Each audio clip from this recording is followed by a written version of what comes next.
Namaste, welcome everyone.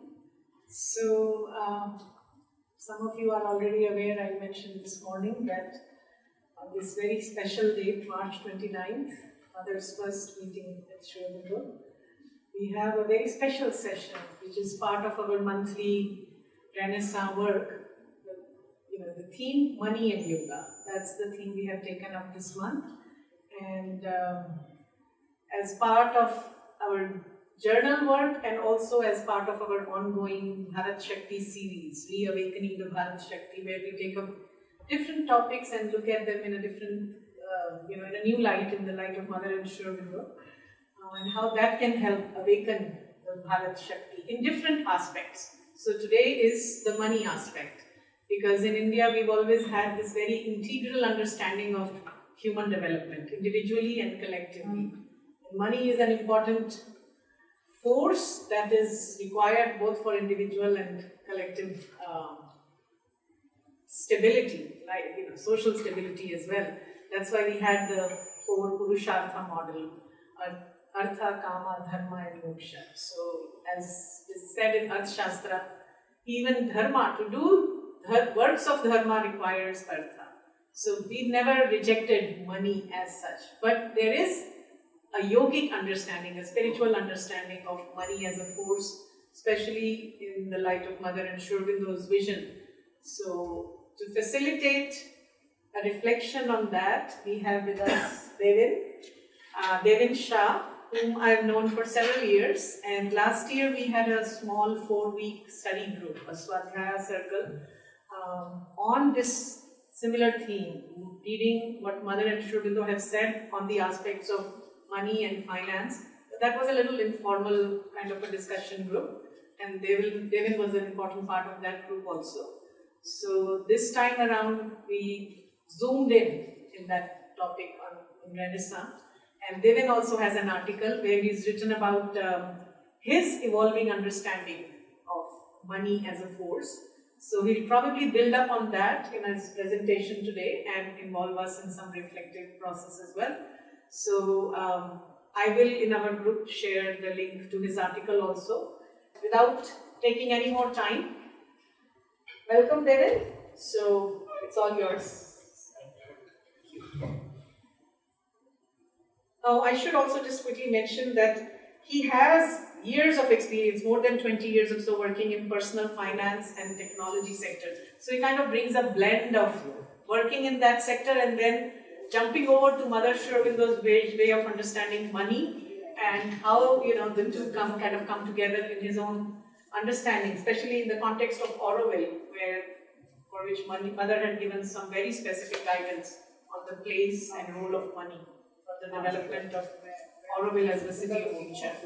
So hopefully we'll hear more from you about that. Please go ahead. Thank you, Belu, Ram, and the entire team for this beautiful work. I read through all the articles of this month's issue, Money and Yoga, and really insightful articles there. So good work, and thank you for inviting me. So I'm sitting here as a student of Integral Yoga.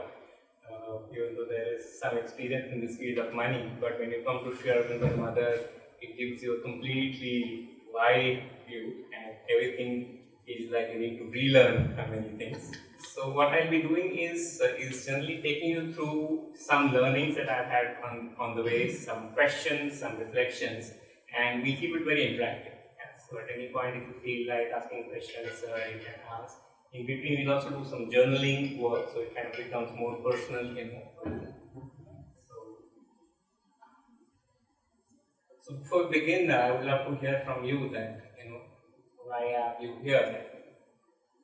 Giving your time on Monday afternoon, there are many things you could have done. So what brought you in this session, or what you are looking for? So that helps me also to build the session.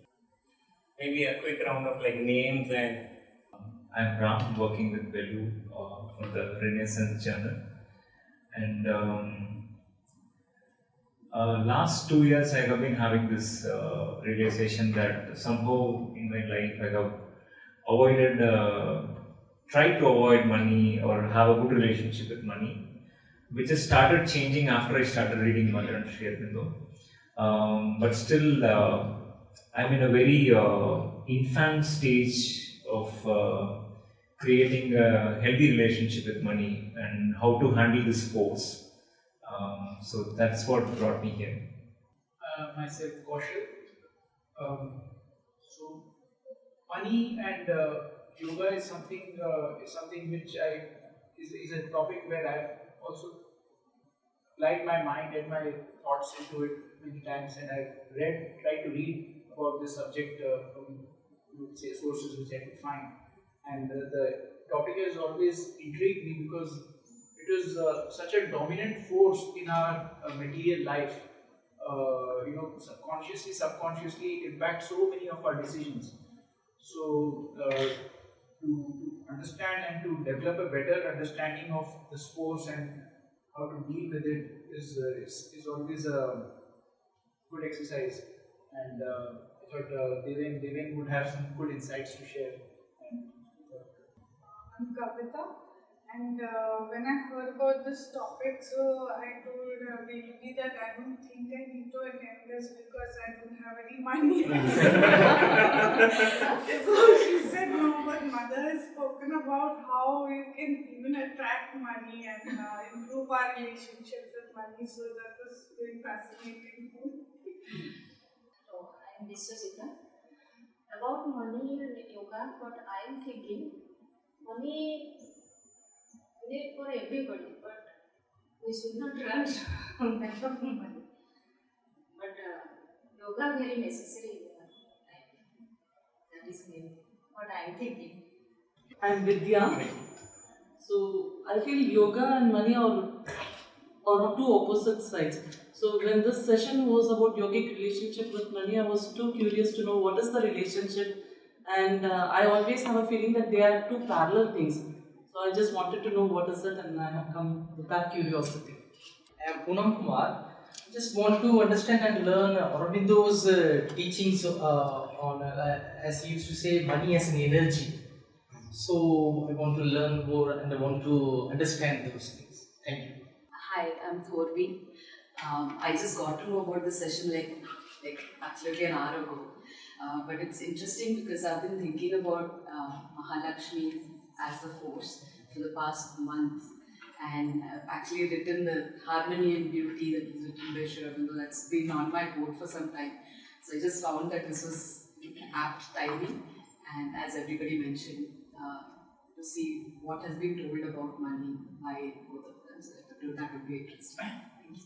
My name is Patty. I also didn't want to come to this meeting because I have a big problem about money nowadays, but then I thought maybe Mother is going to speak to me through this thing to solve my problem. Because I come from the country whose dharma is wealth, USA. Just as India's dharma is spirituality, America is money. But not just money, but all types of wealth, of activities and everything else.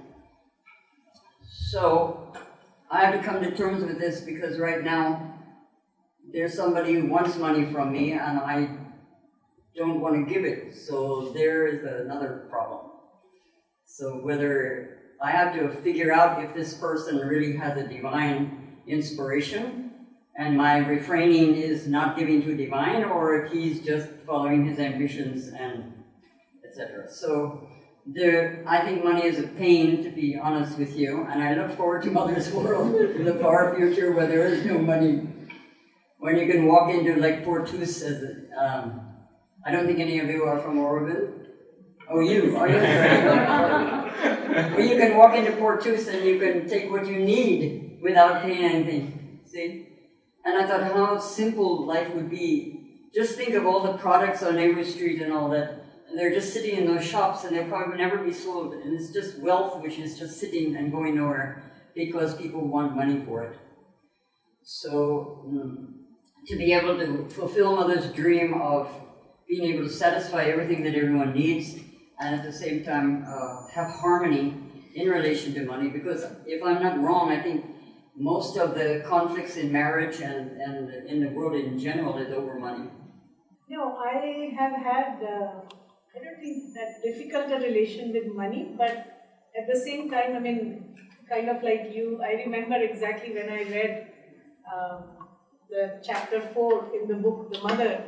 It's like, I have spent 5 years in economics and never once was this discussed, money as a force, and the truth about the money as in the nature of money. That's what's very revealing. So I've been very interested in going deeper, but not from an economist angle, but just as what it means in life. And certainly in our All Life is Yoga series, this was a topic not to be missed. We had to tackle this money and yoga. So maybe next we'll take up politics and yoga also, but we'll see. So that's how. My name is Sai Baba. I just came to know in general how you are experiencing. Just in general, like to know about the money force. In that way, just let it happen. I'm Gita Auroville. Professionally, I am Ayurvedic doctor. So I have my functional clinic, and day by day, after being mother fourth sector, I have read more and more times. So how to work with pure money? How pure money, pure force, pure energy comes with us through patients, because we are healing them. We are using material, because detoxification we use material. Sriaurobindosociety we use 1.5 liter oil, so it is costly oil. So how to make more and more easy to work with patient, and no pressure and with happiness both ways. So what I am giving with pure force, pure energy, and what they are giving with pure energy. That I want to learn. That's why I am. Thank you everyone. Before I am learning more, so I am doing my work, but more I want to know about it. We are here, and then we are also here, as I said, when we speak of Sri Aurobindo and Mother, the view that they have, towards life is so vast that we need to look at things from a very vast consciousness, as they say, and then kind of boil it down back to our everyday, day-to-day, actions. Like even for Auroville, when Auroville was started, and the Mother said it needs to be the cradle of the Superman. And it might take 300 years, for that to happen. So that's the kind of vision they have, 300 years, this will happen. It's a very small, point for them, 300 years in the overall evolution. So many of their views on money and connected to Auroville and other things have a very vast view, and which is why in the intro we also said, that one is, yes, it's an essential money force, Sri Aurobindo has written, but then in the dream she also wrote of creating a society where money would no more be a sovereign god. So there is a role, and we need to engage, but she also saw the future where money need not be the sovereign god. So how do we kind of balance the two is one of the explorations. I start with a couple of anecdotes. This was when Sri Aurobindo was in Baroda, and there is an account where he would get his salary, he would use in whatever he needs, and the rest of it was just kept there in a bag or a bowl, and anybody could come and take it. So that was his white conscience. He said, I never kept account. When somebody asks him, how do you know, if it's being used well, he said, it's a sign that honest people are around you. And this is what he said, that it's God who keeps an account for me. Who am I to keep an account? So that was his kind of, so like even when he was in Baroda, such a vast consciousness that, okay, some money is coming, I'm using it for whatever is my need, but he doesn't save, he doesn't accumulate, he just leaves it for people to use. So that was very fascinating. And then when I was reading about Golconda, how, when it was being planned, that every nail was counted. So that is the level of precision of accounting. So on one side we see that kind of approach that hey, it all belongs to divine, and kind of whoever needs takes it. There's no accounting. But in that sense, you can say that it was Sri Aurobindo's money. He had earned it as his salary. In his consciousness, he was vast. He is not thinking it's my money, but it was his money. But whereas in this case, when Mother set up the ashram, you are kind of dealing with some devotee's money. So that money, how do you deal with? When you count every nail. I remember she had mentioned something, I don't remember the exact words, that no amount of resource, is a problem. You can get whatever you need for whole home, but every meal will be counted. So I think both these, like personally for me, this counting and accounting has been my weak point throughout my career journey. I always had friends, partners who would manage that part, and I would manage the other part of it. Even in Auroville 3 years back, when we were starting some new initiative, I told my two co-executives that accounting is one thing I won't do. The rest all I will manage. They said, okay, sure, no problem. But this year, for various reasons, they had to step back, and it has kind of fallen for me, so I cannot escape. So this is one thing I'm learning, how meticulously, you need to count and account for. But here again, we can see both approaches, no? Sri Aurobindo's approach of not counting at all, where it's not either or, not right, wrong, but it's, really what is the context. And as you mentioned, today is the 29th March. This is the quote that Mother wrote in her diary. The first day she met Sri Aurobindo, 29th, and she wrote on 30th. That it matters little that there are thousands of beings plunged in the densest ignorance. He whom we saw yesterday is on earth. His presence is enough to prove that a day will come when darkness shall be transformed into light, and thy reign shall be indeed established upon earth. Also saw that you made a poster of the same quote, so I added it in the slide also. And this is another quote which is important. I kind of came to Auroville only about 6 years ago, and it was a couple of years before that I got into touch with Sri Aurobindo and Mother and dived deeper into their works. It's so vast, so huge. By no means, I can say that I have understood it. So I think a drop of practice is better than a notion of theories, advice, and good resolution. So I try to do that drop of practice in my own life as I understand. And this session is not about any advice. So sorry if I'm a disappointment for those who said that they thought they get advice to make a lot of money. So it's not about advice, but as I said, I will share what have been my learnings. I will also share some of my struggles. It's not having figured it out all, and collectively we can find some answers. So yeah, yogic relationship with money. So has three aspects, what each of that means to each of us. What is yoga? What is money? What do we mean by relationships? And I kind of set these three principles for myself for this talk and also in general, that to speak from lived experience. Otherwise, Sri Aurobindo and Mother have written a lot and you can directly access their words. But maybe through my own lived experience, what I have read and what I have discovered is what I can share and we can exchange. And also to have this conversation based on what is your alive question, which is why I wanted to hear what's alive for you.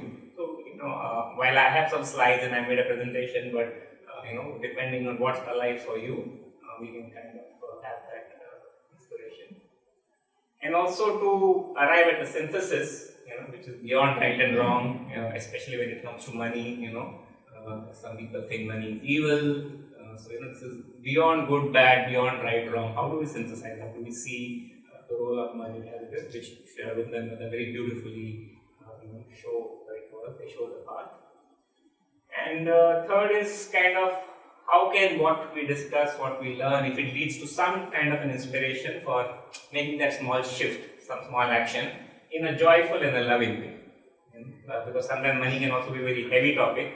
How can we, remove that heaviness around money and make it joyful, loving, which is what, if we are working for the divine, joy and love should be the constant way. And sometimes when engaging with money, that joy and love goes away. I've experienced in my life also. It becomes a bit too heavy, and so I share a bit of how I learned and how I kind of navigated.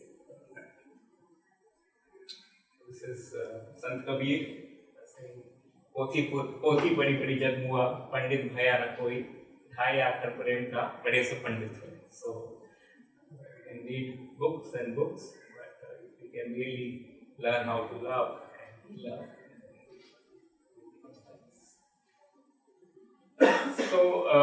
So yeah, in the fourth chapter, which I think many of you referred in the booklet Mother, where it's amazing how vastly and how beautifully Sri Aurobindo speaks about money. this is the beginning sentence of that, and he says it is the visible sign of a universe force. He was saying, to see money as a force, in this way was a big revelation. And here he mentioned that this force is in its manifestation on earth, works on the vital and physical planes, and indispensable to the fullness of the outer life. And he continues that in its origin and its true action, it belongs to the divine, which of course he knew it. He was living it in Baroda also. No? He was saying this is God's money. But to reconquer it for the divine, to whom it belongs, and to use it divinely for the divine life is the supramental way for the sadhaka. So, like, I think many of us here know that in many yogic approaches, you are more turning inwards, and you are not really working on transforming matter and bringing the supramental transformation. So, in many traditions, you are asked to abstain from money also, or money is looked down upon. But I think through this chapter 4 on mother and through subsequent work, I think Sri Aurobindo made it very clear. And this I think especially when mother was, like Sri Aurobindo didn't want the ashram, as we know. He said the ashram happened. He didn't want to set up an ashram, but it just happened, he said, and mother was in charge of the ashram, and when she was managing things, and for some people in the initial years who had come for Sri Aurobindo and they didn't know who the mother was, I think in this book, the mother kind of made it clear who the mother is and how engaging with money is part of our individual yoga sadhana. So, money. When you hear this word money, what words, what thoughts comes to your mind? You can just have what is called a popcorn sharing. Not everybody needs to share, but whoever feels like sharing when it comes to money, what it is, or just what comes up for you. I think if we go into the roots of it, in its essence, I think two functions, money, primal functions. One is that it is a means of exchange. So instead of, when we change goods, I want this, he wants that, it becomes a tool to exchange certain things. So it facilitates certain transactions. That is one of the features. Second is it's a store of value. That it reduces something and we give it assign a certain value to it, and therefore the value comes from the fact that it can be exchanged for something else. So that principle of being exchanged is that is a central function of the money force as far as I can see. Yes, absolutely. I feel what pops out when you just put this question, money, is possibilities. Because in this physical world, loads of possibilities open up for you, because of money. And we travel, even to go for a pilgrimage thought, still need that. So when the money starts reducing, we also start feeling that our possibilities get limited. Any other feelings also, like emotions, could be positive, negative, anything, whatever comes.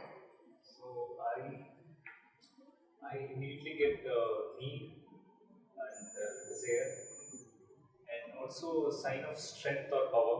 And feeling is anxiety and fear actually.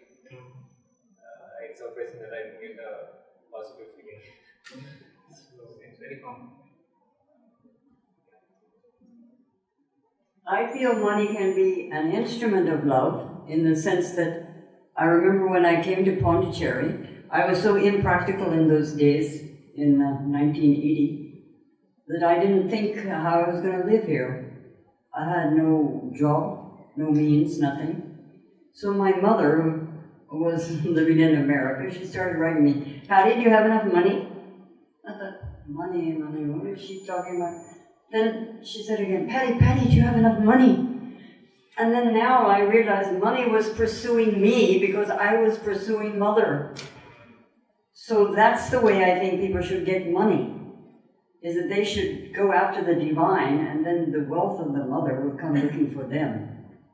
But the other thing is about what Kaushal was saying, who is an accountant, right, by profession, that money can be an obstacle to love in the sense that it is used as an exchange. In other words, I won't give you that good or service unless you pay me this much money for it. then it's to me in the wrong thing. What you said about it being joyful, okay, but it seems to fall out of that joyful mode very quickly by escalation. Anyway, I hope for a better enlightenment on that. Yes. No, thank you for bringing that up. I think we'll touch upon that in the future slides about how the design of money, scarcity is built into it.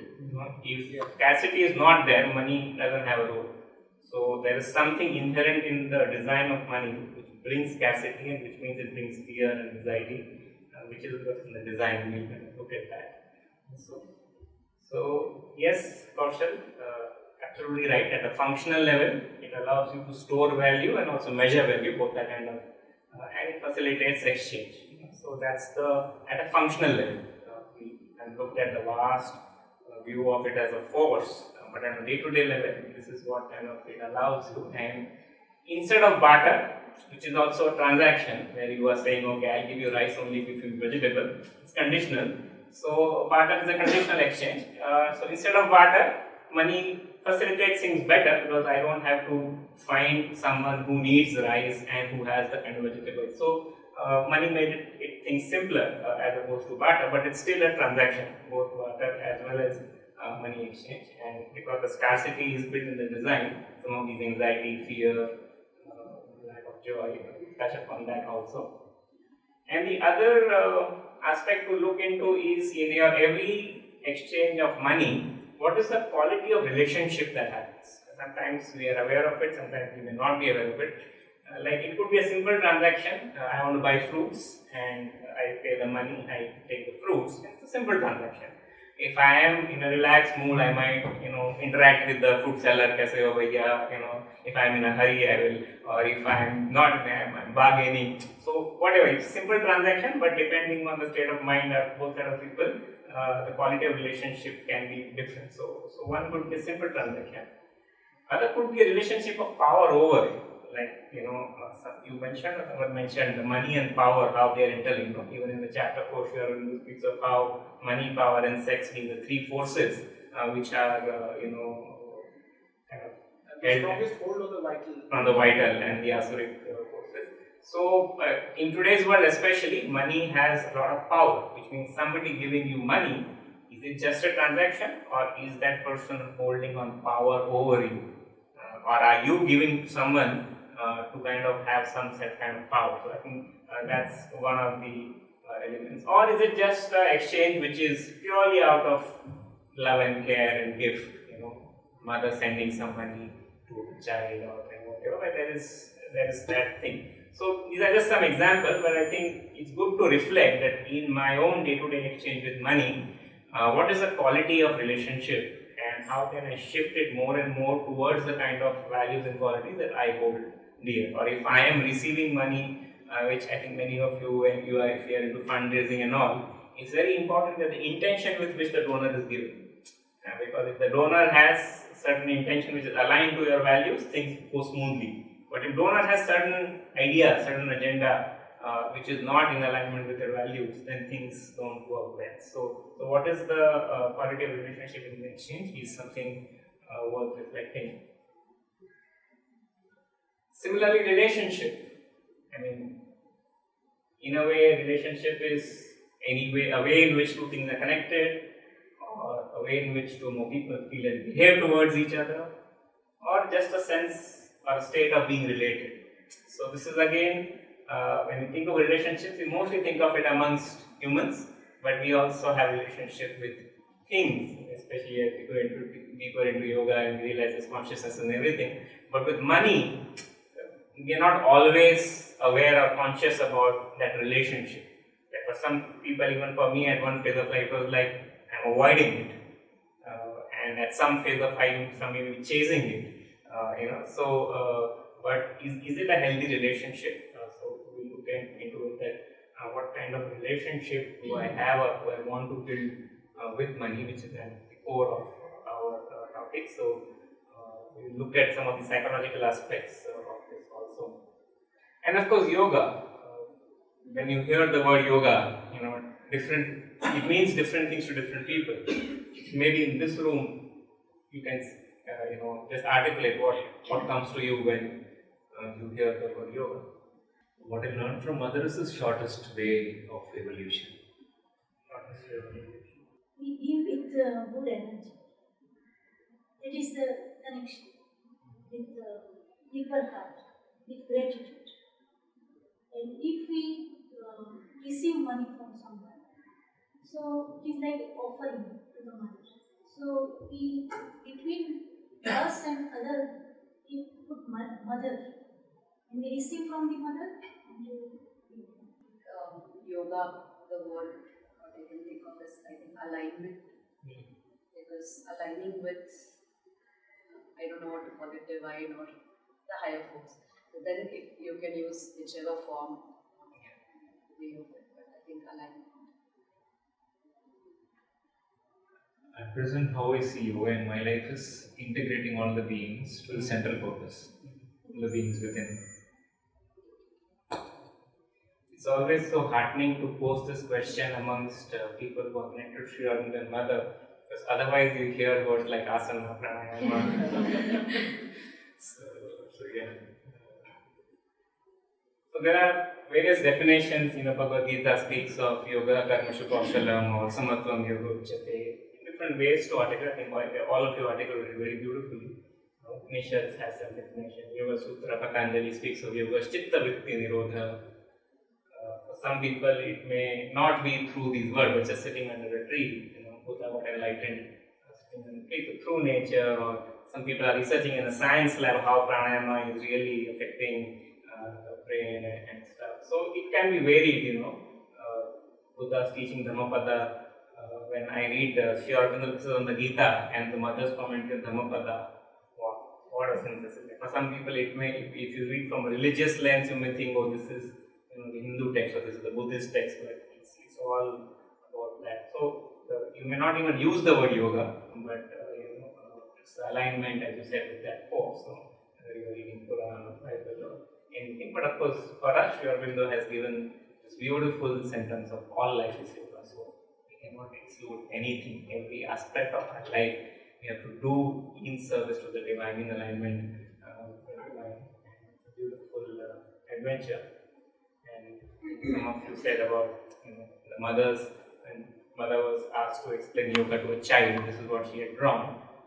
She said, circle below is the man, the one on the top is the divine. You can either live a life which is this wavy line and reach the divine. Through yogic practice, you can reach it in the straight way in one lifetime, and this might take lifetimes after lifetime. Ultimately, you have to be there, so why not choose the yogic path? And of course, the relationship to money or with anything is also highly dependent on what is my own relationship with myself. How do I see myself? Again, here we are all kind of connected to Sri Aurobindo and Mother, so we aware of the different parts of the being and going by the vast view of what our rishis have told us is yatha pinde tatha brahmande. So in a way the whole universe is there within me. So the deeper I get into the truth about myself, the deeper I can have a relationship with things around me, money being one of them. And then of course there is this whole science and spirituality, where I think for me one of the key difference is that in scientific world we consider matter as the fundamental reality. Means things I can see and touch and through my five senses and is real. And recently we had a conference in Auroville called Science, Spirituality and Human Awakening. The people from all across the world had come, some really top-notch people are doing research in the area of consciousness from a scientific angle, and they are also perplexed because they thought science so far thought that matter is a fundamental reality and consciousness is something that comes around it, but now they are perplexed. They are saying, how can just consciousness magically appear? There has to be something more, and of course quantum physics and all that, and of course there's the Darwin's theory of evolution, whereas the Vedic view, in also what Sri Aurobindo writes about when he writes of integral yoga in his own words, he mentions that consciousness is the fundamental reality and everything evolves from that, and there is an involution matter also has the divine has involuted, and then now the process of evolution has started. And to me this is important because a lot of our design systems, financial system, economic system, education system also, many of them are based on this worldview, which is why an economic growth is measured by how much things are produced and consumed, and so which is why this is important, that most of our systems are designed based on this worldview, whereas the yogic worldview speaks of a different worldview.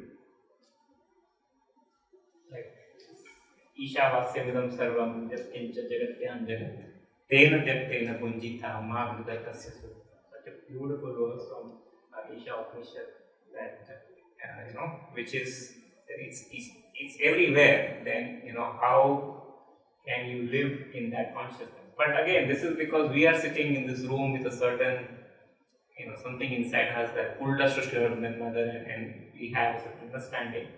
But the mainstream world, those who create money, currency note, they are not perhaps thinking Ishavasya sarvam, which is where the inequality. Like many times when I do this work with children, and when I ask them, when you think of money, what words come to your mind?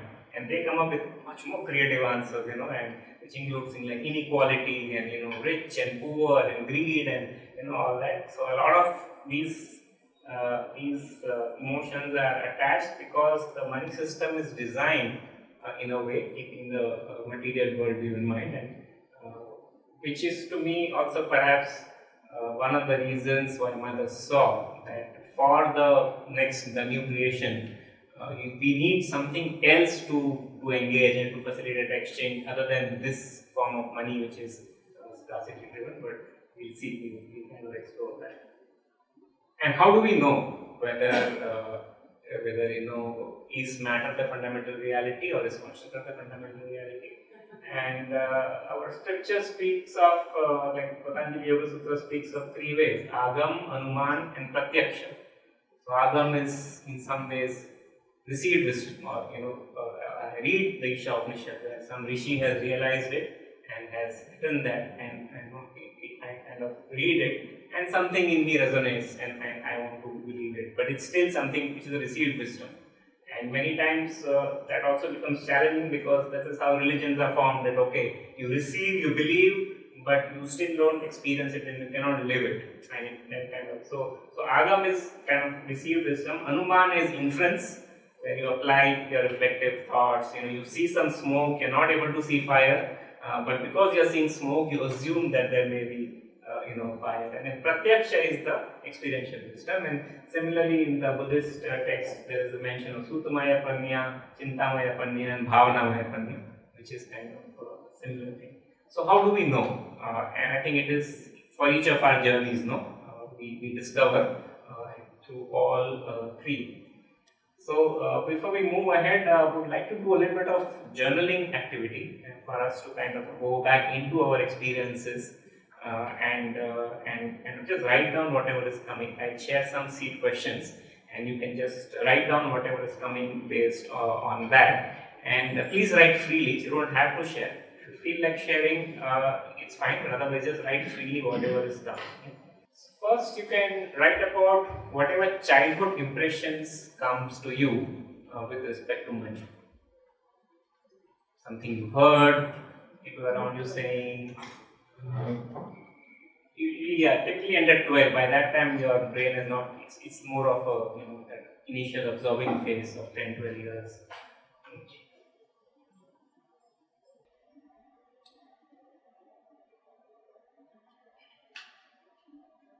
Next, you can journal about the memories of growing up from 13 onwards, between 13 and 20. This is the time when your brain is developing more and more able to conceptually understand and thinking about career and education, what memories and what impressions you have from that age.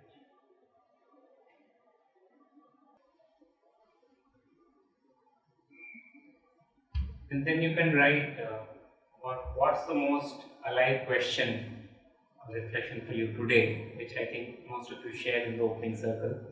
But after doing this journaling, if something else came up, or just that thing, just write briefly. So very often it is found that our childhood impressions, many times become a blueprint of also then going forward.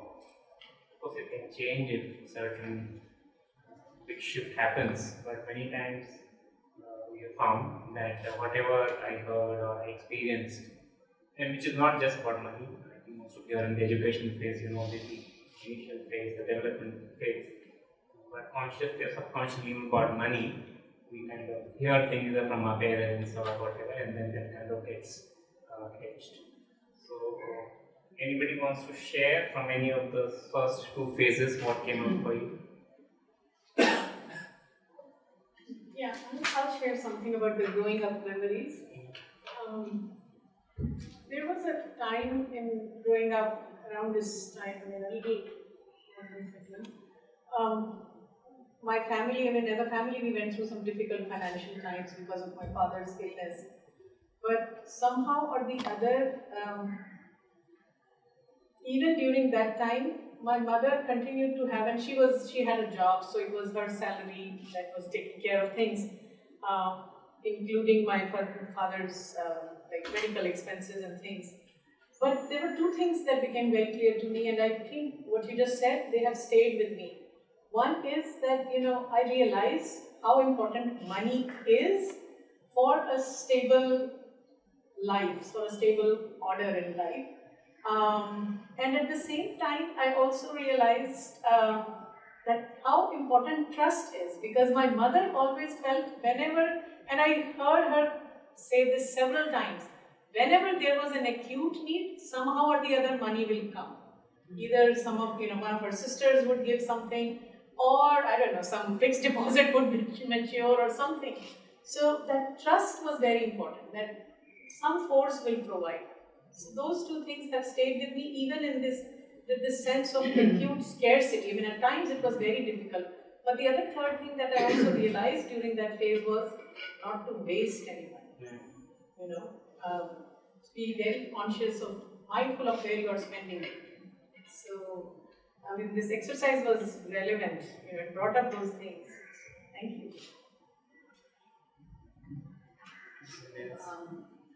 I think childhood, by till 12, I actually have absolutely no kind of relationship with money, because I didn't handle money much. The memories that I have are money didn't have any value in my world, because I was more, with concentrating on the other aspects of growing up. So I think that's being lucky as a child. But I think 13 to 25 is when you start listening to your parents talk about scarcity at home, and then, I think that kind of pushed me into getting into a job sooner, and then realizing that my family was not great at handling money. I have observed some families who are really great at, and it's not about the amount of money, I think it's the thought process behind it. So then the experimentation with money started is, I think, around 20 to 25. And that's when, the relationship with money got into anxiety and fear because of the credit cards you get new when you're in the corporate, and you get led down these paths of traps, or so-called traps, and then that anxiety fear crept in. But I think that is something like the stark contrast of how the relationship changed. So my childhood impression about money was that initially under 12 years I was thinking my mom is holding a lot of money, she's not giving me anything. Because every time I ask her something or the other, she'll say, no, we don't have money. Because my father was the only earning member, and we were 5 in the family, but our extended family was huge. So we have to attend, we were in Chennai, and for any functions, at least we have to attend, and we used to travel. My mom or my father, they used to travel. So anytime we go and ask her, she'll say no. Then once I asked my mom, listen, if you're going to spend 1 rupee per day, you have so many money left with you, why don't you give me some out of it? Then it took me years to realize, okay, money is something that we need to handle very carefully. And my mother was not an educated lady. So only when I started handling money, I understood, even with that minimal education, how she had handled that limited money. And my father was the first person who had built a house of his own, and without getting any loan from anybody, she managed to build that house. She got married, my sister got married, and my brother, he's now in a very good job. And even for me, I was good. She gave us a good education and good life. So I thought, okay, it is not education and money that is not. You have to be, it's something beyond that. So it is that experience that teaches you how to handle money. It is not the education that teaches you. So it took me so many years to understand this. Like when I was young, I feel like I had too much of everything. I never felt the lack of money. I mean, there was a lot of things, and our needs were also very simple. Like we used to get 2-3 new pairs of clothes a year, and we used to wear them till they became really short, and it was fine. But and when I look back on it, I remember it as such a happy time, But when I speak with my sister, who was just 1.5 years elder to me, she has a very opposite view of everything. So she felt that everything was less, and that like when we'd get 5 rupees pocket money on holidays, only during holidays we were given 5 rupees. And so it was too much money, how many toffees can you buy with 5 rupees? And like I always bought with 1 rupee, and then I'll get the rest away because I thought, okay, I'll use it later. But she immediately spent everything. So her view was that, everything was very less. I mean, it was, I think, our perspectives, which till later in life also I've seen that, she always overspends everything, and I feel like it's all too much. So, yeah, it's interesting how same environment, but we kind of have different psychological relationship with it. And in my work, I was also once leading the Indian operations of an Australian company called Phenometrica, which was kind of measuring the psychological risk tolerance of people. So, you have when you do a risk profile related to money, one is the capacity part, that how much loss can I bear, which is more of a function of how much money I have, how many responsibilities that I have. The other part, which was often not considered, was the psychological risk tolerance. And we found that how when couples or siblings or whenever you are kind of managing money collectively, when people have such different, their financial capacity might be same in terms of financial need, the amount of money, but just the psychological tolerance and the relationship, if it's different, how different they need to engage with money.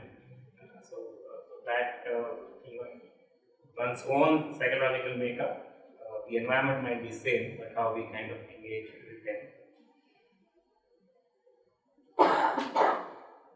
So I think for me also, childhood memories very similar to you, not much direct engagement with money. I think these days I see even the tiny ones, with the money, and they are the ones who decide what needs to be bought. But I think in my growing up time, only thing I remember is eating out in a restaurant was like a once in a while thing. All the good food was made at home. Outside food, if you go, you see the menu card. I came from a very, very middle class family, so you go on and you see the right side also first. I want to eat this, but is it, will my dad or mom say yes to it, and then you only eat limited. Whereas when it's made at home, you can eat as much as you want. So childhood was that.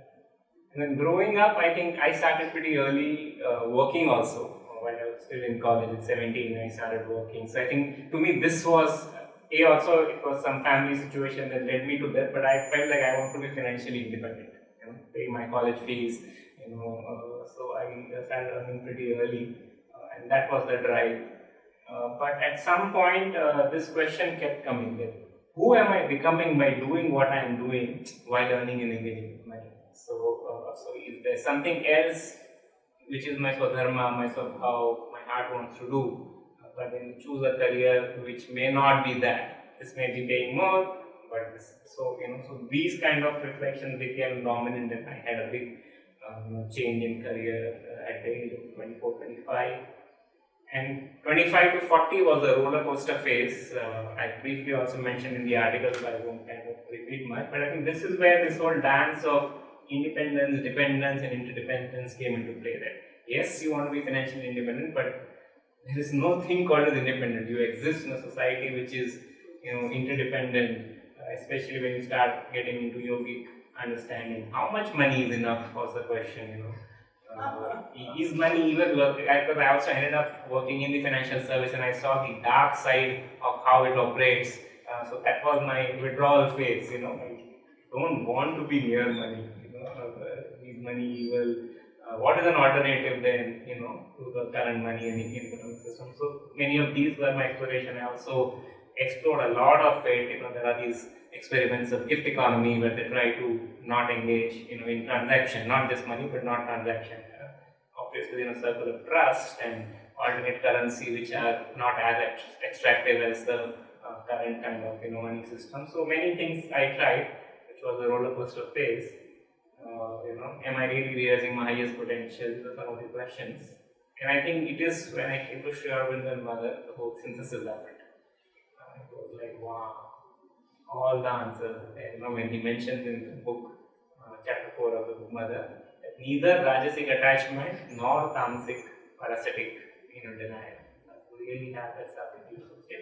And both, I think, as I mentioned, that yes, it is an essential force which works at the physical and vital level, and even in the process of yoga, if my physical needs are not met, then for the kind of yoga that we want to do with Sri Aurobindo, which is not an ascetic yoga, then that won't help. So to have that very balanced relationship, to know, okay, this is essential, and but this is only for the physical and vital level. The real progress, the real inner progress is much beyond this. So how to really kind of balance that, and how money is not wealth.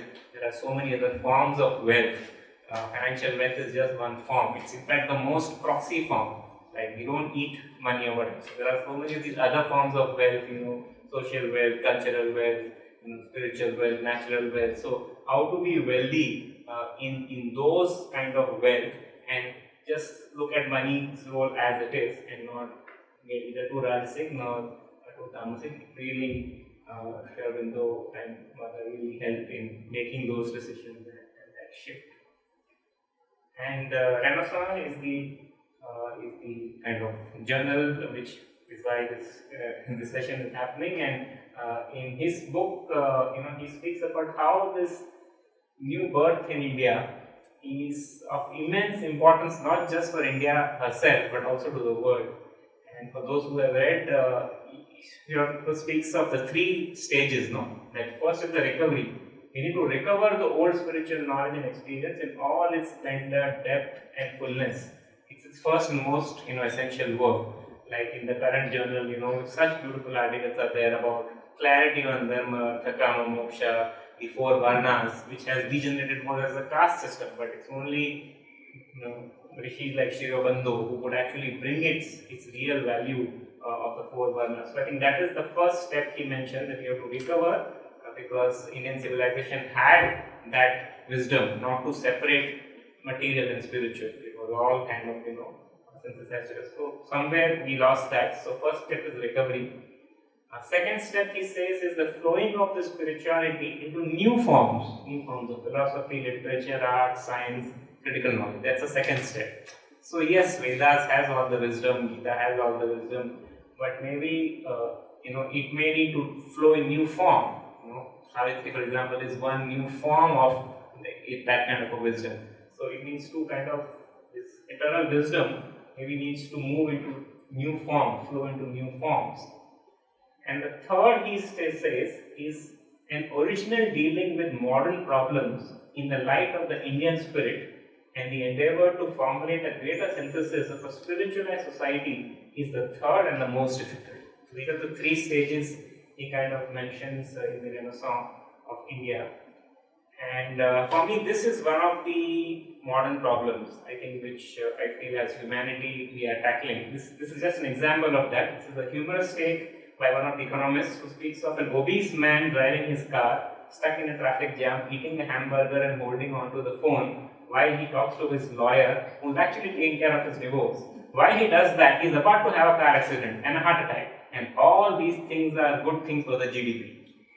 So GDP is gross domestic product. It's like one of the key markers in most countries how they measure economic growth.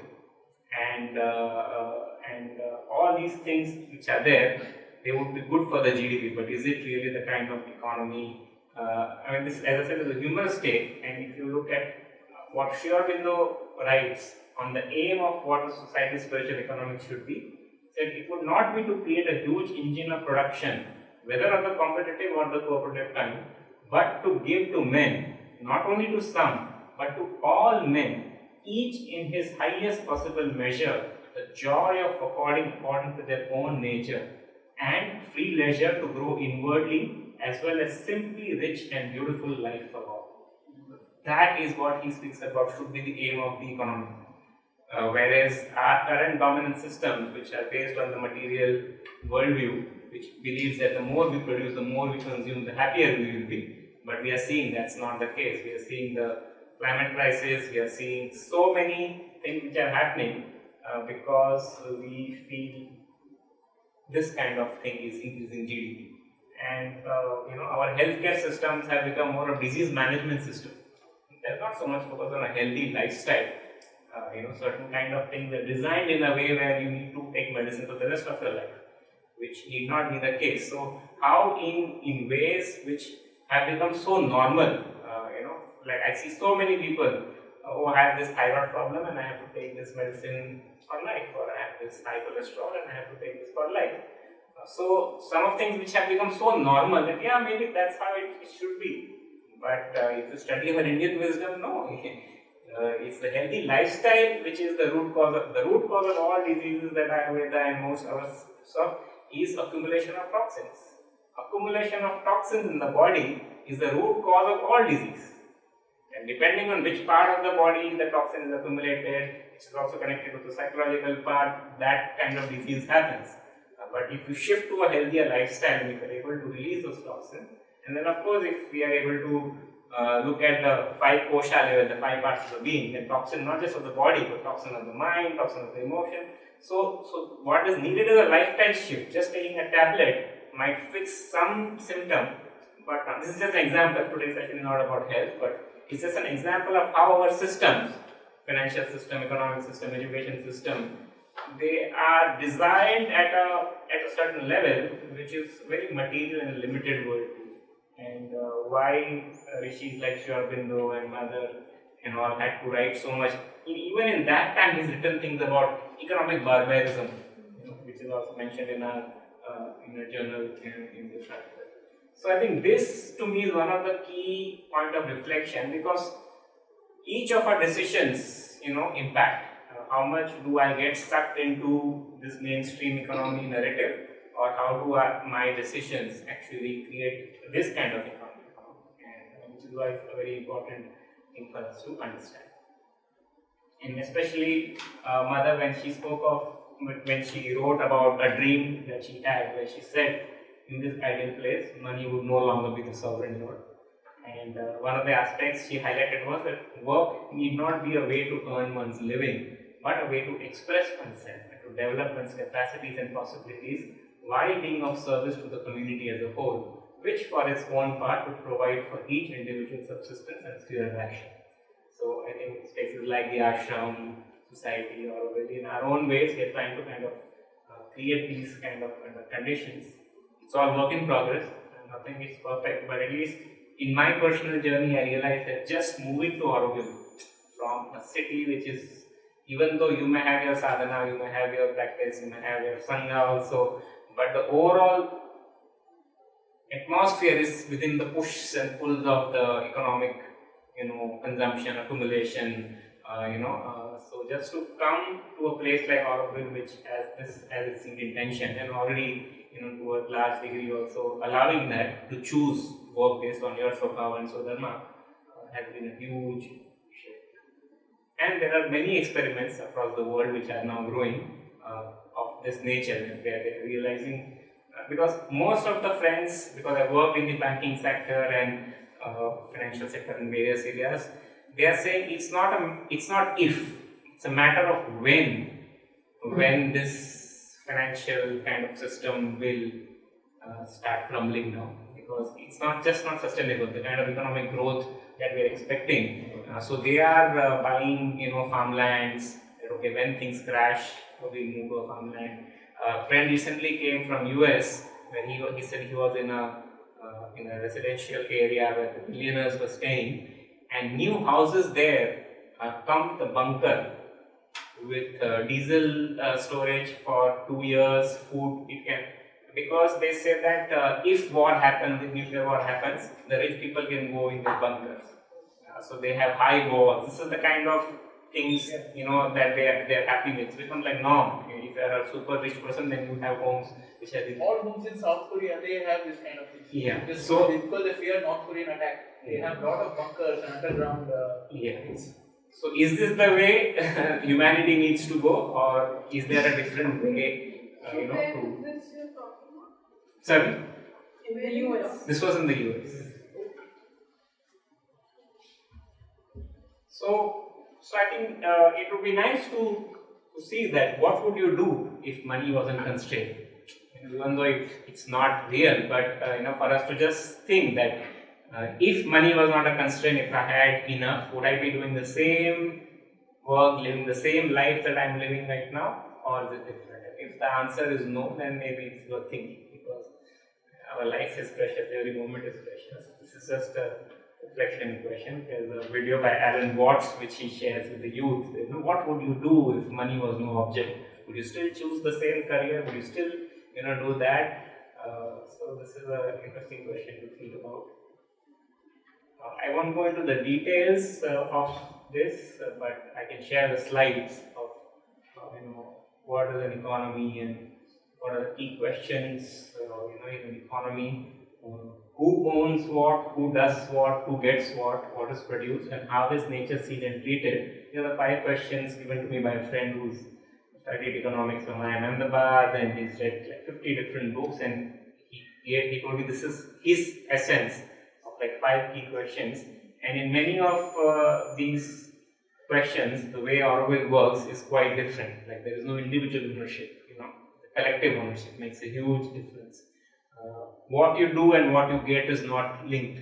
It's not that a principal of a college or a school, first of all, there is no principal, but it's not that some senior person gets a very high income and the lower not. No, it's a very different kind of experiment. What is produced? What is produced, is it needed for the local economy, or I produce something that I want to sell and make money, or natural resources which were freely available earlier, like water. Especially in India, any home you go anywhere, you could just ask a glass of water, but then you have bottled water, or things that you would otherwise do for neighborly care, take care of if a neighbor has to go out, take care of their child or whatever. Now there are apps which are monetizing that, but they're in US, but they're also coming here, where if you take care of some child in the neighbor, then you get paid. So how, in a subtle way, things that you would otherwise do freely for each other out of care, we are monetizing it. It's subtly changing the psychological framework. And of course, the final outcome is in terms of human well-being. Are we better off in terms of well-being, as a society? Bhutan is the only tiny country which is saying no to GDP, and they have something called as global national happiness, GNH, they're trying to kind of experiment. Of course, Mother gave a very simplistic solution for economic problems, to say adjust the production to the needs and adjust the need to the production. We are not there yet in Auroville. We are trying to achieve that. But if you have this, if you produce all that you need, and if you kind of adjust your needs to what you're producing, then your dependent on money becomes less and less. Which is why she wanted Auroville to be a self-supporting township.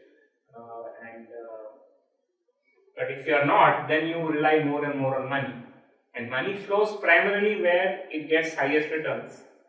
Disregard of whether that money, is it doing something good for the earth, or is it transforming consciousness. If you have certain bank balance where that money is reinvested, you may have no control over whether it will be used to transform consciousness or not. It almost seems like money has a mind of its own. Yeah. As you said, that it and this ads and everything also, they promote this idea. Yeah. What is your money doing? Is it Yeah. sleeping? Yeah. So there's this thing. So Yeah. it keeps pushing that if your money is sleeping, that means it's something, this thing. And as you said, no, so there's this inherent push in money to keep engaged in something or to grow or to push itself somewhere. Yeah. Otherwise, it's a very strange thing. But actually, Mother also says the same, right? Money. Yeah, he says money is not meant to generate money. Money should generate an increase in production, improvement in the condition of life, and a progress in human consciousness. That is it. So she didn't believe in putting money on interest. Like I was speaking to one Tara Didi, and she was saying she would always let the money flow and not really hold money, not accumulate, always let it flow. So it's and she was very categorically against money sitting in bank and then you earning, because then you are depending, you are not doing work, you are depending on that income. That's something which she discouraged. And some of the design principles of the mainstream economy and business is competition, scarcity, material growth is a driving force, whereas an alternative view could be to move from competition to procreation, from scarcity to abundance or at least sufficiency, and to look at integral well-being as a driving force. Of course, there is a whole movement in the technology world which is kind of happening around open source software and this whole commons, where so there is a movement, but still a large part of the movement is in the realm of competition and scarcity. In top 8 people own more than wealth that more than half of the population of the world. So that kind of divide is still there. I skipped some of this because I wanted to cover. You were saying that why fear and anxiety come, because scarcity is design itself. It's debt based, so design itself has scarcity built into it. I maybe share some links which has some videos which really nicely explain the design itself, like why scarcity and competition are built into that. I'll skip some slides. I wanted to cover some slides in the end, which I recorded. And I have anyways had more slides because I thought, depending on what the questions come, I can cover those points. But this quote of Mother is important, that the condition in which men live on earth are a result of the state of consciousness. To seek to change the condition without changing consciousness is vain. So I think while there are many experiments happening in the area of alternate currency, and you may have heard of cryptocurrency and models, but if the consciousness is still the same, it may still end up in the same problem. The real work is shifting consciousness, realizing who am I truly, am I really working for myself or me, mine, or working for the divine. So I think that widening of consciousness is the true solution, which is what Sri Mother's work was. This is another kind of question to think of.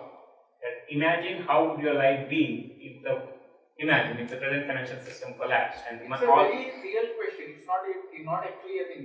Most people don't think of it as a real possibility. But if you understand the nature of money, how it is printed, how it is distributed, the whole chain, it is very much within the realm of possibility, and it's moving towards that, increasingly moving towards that sphere. The way the US government has been printing currency, all the governments have been printing currency. It is all in the air basically. When that system collapse, we don't know. Fiat money. So fiat money, it's all fiat money. It's not based on anything. Till the 1970s, all the currency used to be backed by some gold or some silver. There used to be some corresponding value.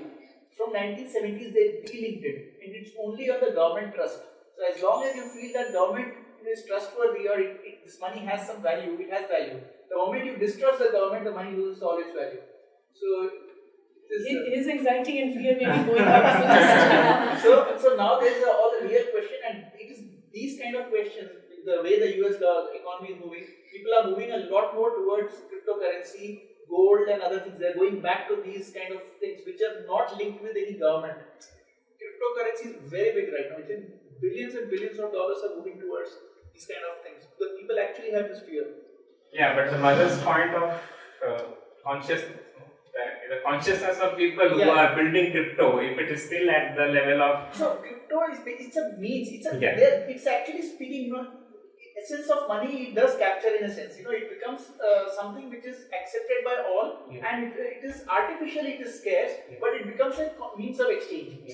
So it can serve that purpose in theory, if it is acceptable well, but then if it is accepted, all the governments of the world, they would lose control over the resources, and that no government will permit.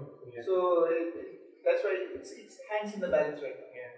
In Auroville, in fact, there is a group of people who are just waiting for financial system to collapse. They have built a system called Aura, an alternate currency, which works on the principle of circular economy. The app is there. It's not being used in Auroville much right now because, to some extent, it's similar to the crypto. But there is this concept of universal basic income. You cannot accumulate go beyond certain point and all those things. So systems are there, but I think the real thing is shift in consciousness, how we relate with each other. And if this question scares people, for some people it is the money which is their power. If the relationship with people is not good, then they are in trouble. And for some people, they may be engaging with money, but they also have good relationships. And which means if money go bust, it's not that suddenly the vegetable seller will not give me vegetable because I've built a relationship. But if it is only transactional, then there's a problem. So the crux is again to expand consciousness, to build deeper relationship with the owners. I'll again skip some of this. What is meant by a circular economy?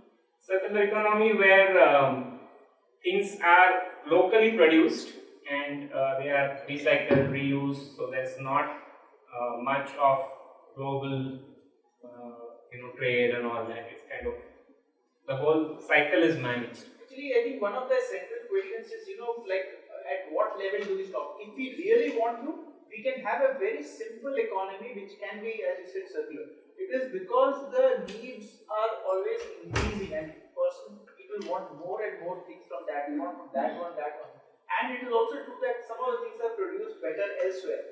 So it is the desire to have all of that around you, that is what propels the current system. If people were satisfied with limited means, then they would be need for all the international trade itself. And one could just live in a village economy. That is something which is it's a question we have to think about. It takes you back to the consciousness part. It's the level of consciousness, the state of consciousness. But then the question is, what is desirable? Is the village economy desirable, or do we engage in trade and exchange with the world outside? That's a question which is not a very clear answer. But see, this is where I go back to just my understanding. Sorry to repeat this. You said about you had been reading about Mahalakshmi. And in the same book, the mother, when Sri Aurobindo describes the power of Mahalakshmi, the aspect of Mahalakshmi, he always speaks of love, joy, beauty, harmony. And in a way, the same power of Vaishyahood in our Chaturvarna is about these things. Joy, beauty, harmony, love. And because they were able to attract wealth, generate wealth, hence there are so many beautiful temples. It was the Vaishyas who gave the money to build these monuments today, which are UNESCO heritage sites and all. So, how do you attract that Mahalakshmi power?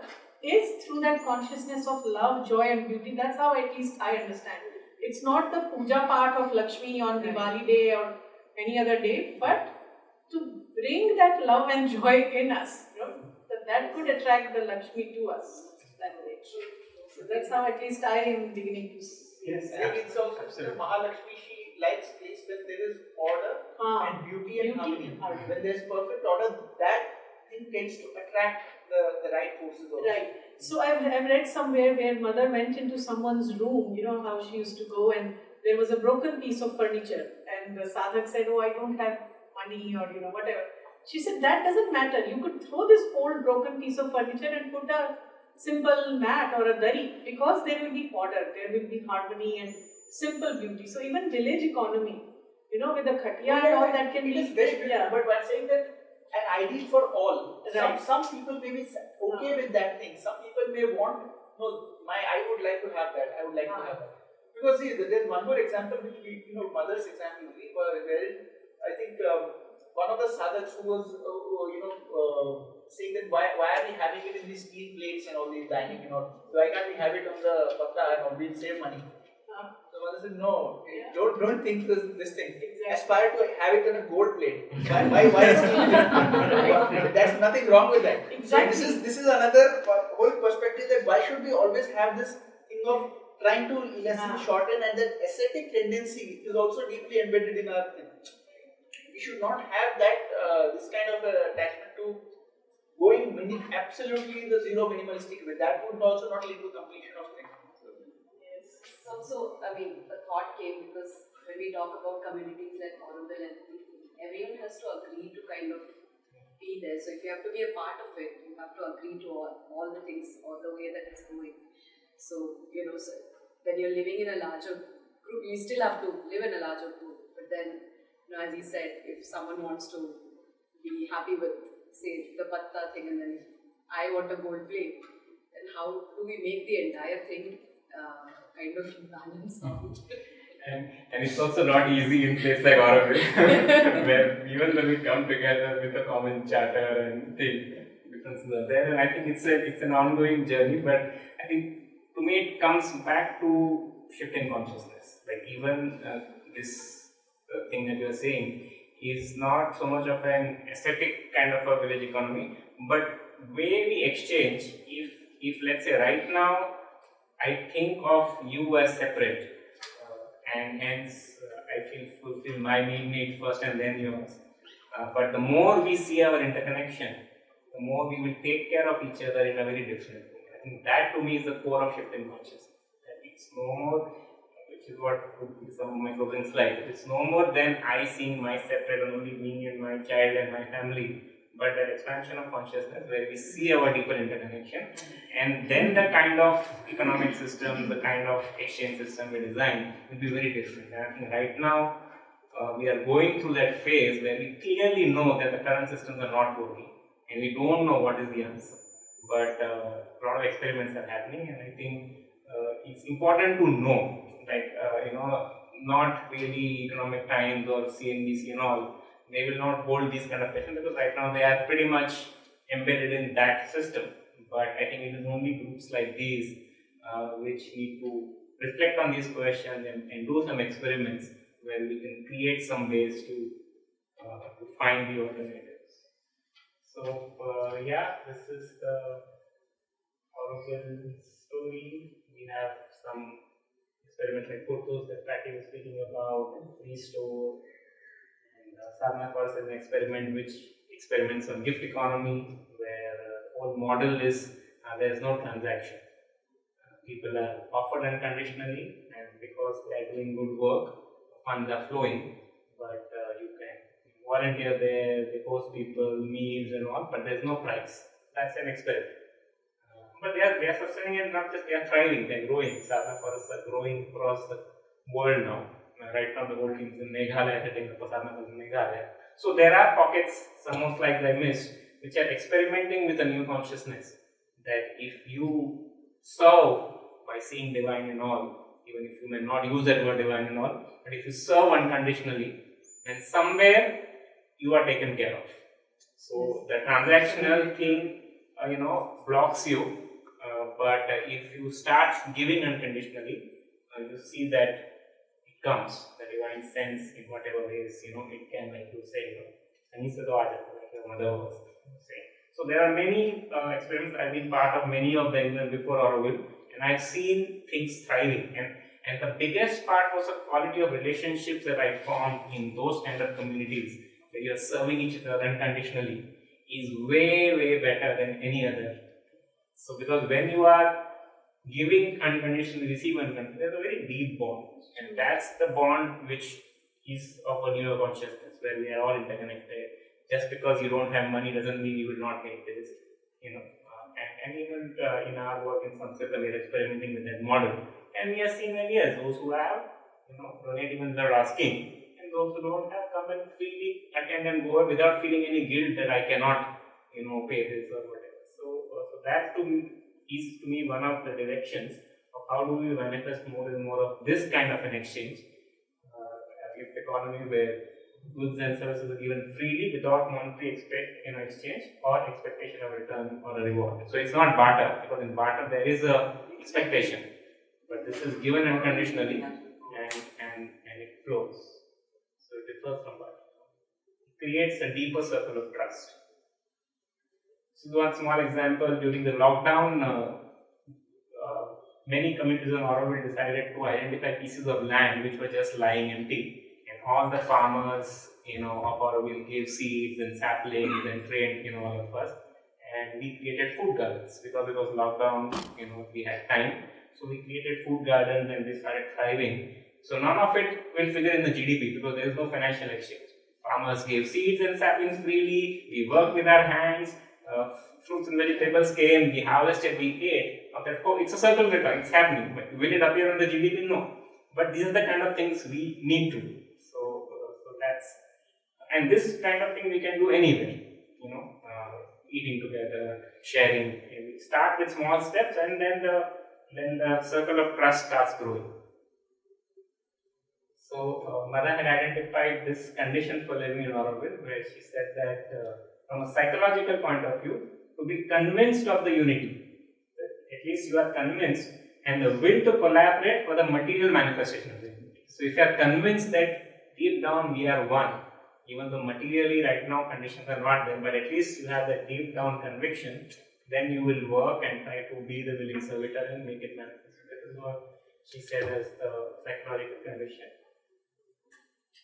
And she said the material condition will be worked out as the realization proceeds. So it's not the vice versa. It's not that I need a lot of funds first to manifest this. I need to have change from within and start giving, and the funds will come. So that's the condition. Focus was on that, yes, unity is the underlying fact. External union of mankind depends on man's goodwill and sincerity. If you want peace upon earth, first establish peace in your heart. If you want union in the world, unify the different parts of your being. Of course, we know about the different parts. There was this beautiful story of the ascent of the truth that Mother wrote. How, I forgot to put the last line, is so beautiful. I think it speaks about the whole surrender. You climb peaks, and the philanthropist goes away because he feels no what will happen to the people. The lovers settle at one point, So on this ascent to truth, reach the supreme truth, the whole group goes, and then one after another, different people come down for different reasons. The ascetic says, I sit and meditate here. But the last two students who go there, and there's a beautiful line that speaks about the final thing only can happen with surrender. So essentially, it's the inner journey. And in my personal journey, especially of studying yoga, in my late teens, early 20s, I found the framework that Patanjali gives to be very beneficial, especially the first two limbs of yamas and niyamas, which are kind of the foundation. And sometimes I hear that, in sriaurobindo's yoga, you don't need to follow yama niyama. When I read Life Divine, when I read Senses of Yoga, he speaks of all these points. And there was one talk by M.P. Panditji, where even that time he said, I remember his exercise, he said there is a facile belief amongst some of my friends in the ashram that yama and niyama is not needed, but that's a facile belief, that's the base. And some of the values for me, especially aparigraha, became very strong.